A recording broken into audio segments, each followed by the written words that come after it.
রাসূল যা বলেছেন কিয়ামত পর্যন্ত মিথ্যা হওয়ার ন্যূনতম সম্ভাবনা আছে? ঈমানি আওয়াজ দিয়ে বলতে হবে, সম্ভাবনা আছে। এই জবান থেকে জিন্দেগিতে 63 বছরের জিন্দেগিতে যা কিছু থ্রো হয়েছে কিয়ামত পর্যন্ত সেটির ন্যূনতম সন্দেহ পর্যন্ত নাই মিথ্যা হওয়ার। কথা বলতে হবে ঠিক। যেই দলের সাপোর্ট দুনিয়াতে যারা করবা, হাসরের ময়দানে তাদের সাথে আল্লাহ তোমাদেরকে উত্তোলন করবে। অনেক মজার না বিষয়টা, এত দূর থেকে, 1000 মাইল থেকে, আরো দূরত্ব থেকে আপনি এখান থেকে গোল করে চিল্লান মারলেন, বিজাতীয়দের তালে তাল মিলালেন।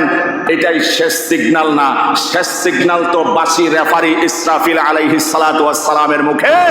সেদিন বাঁশির রেফারি ফুৎকার দেওয়ার পরে তছনছ হবে, পাহাড়গুলো তোলার মতো হয়ে যাবে, তারকাগুলো খসে পড়তে থাকবে, গোটা বিশ্ব বিচ্ছিন্ন খণ্ড বিখণ্ড হয়ে যাবে।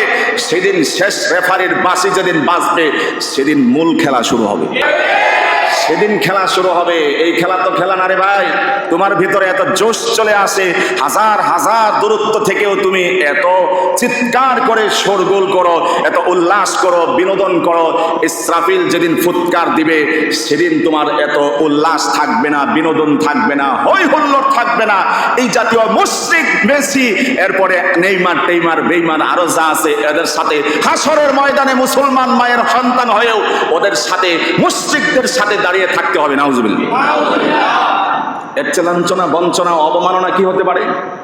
জন্ম নিলেন মুসলমান মায়ের ঘরে, সন্তান জন্ম হলো মুসলমান হয়ে, কালিমা তো পড়লো, সকালের মক্তবে আসলো, কোরআন 2-1 খতম দিল, মসজিদে 5 বেলা আপনি মুসল্লি, আপনার সন্তানও 2-1 সিজদা আল্লাহকে দেয়। আমি তাকে ইনসাল্ট করছি না, পজিটিভলি বলছি যে সে তো পাক্কা কমপ্লিট মুসলমান হতে না পারলেও পৈতৃক সূত্রে তো বাস্তবে মুসলমান।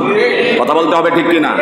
এই মানুষটা নামাজ পড়ার পরেও, বাবা অনেক বড় বুজুর্গ হওয়ার পরেও যদি মেসি নেইমার মুশরিকদের সাথে হাসরের মাঠে দাঁড়িয়ে থাকতে হয়, এর চেয়ে লাঞ্ছনা, অবমাননা আর কিছু হতে পারে?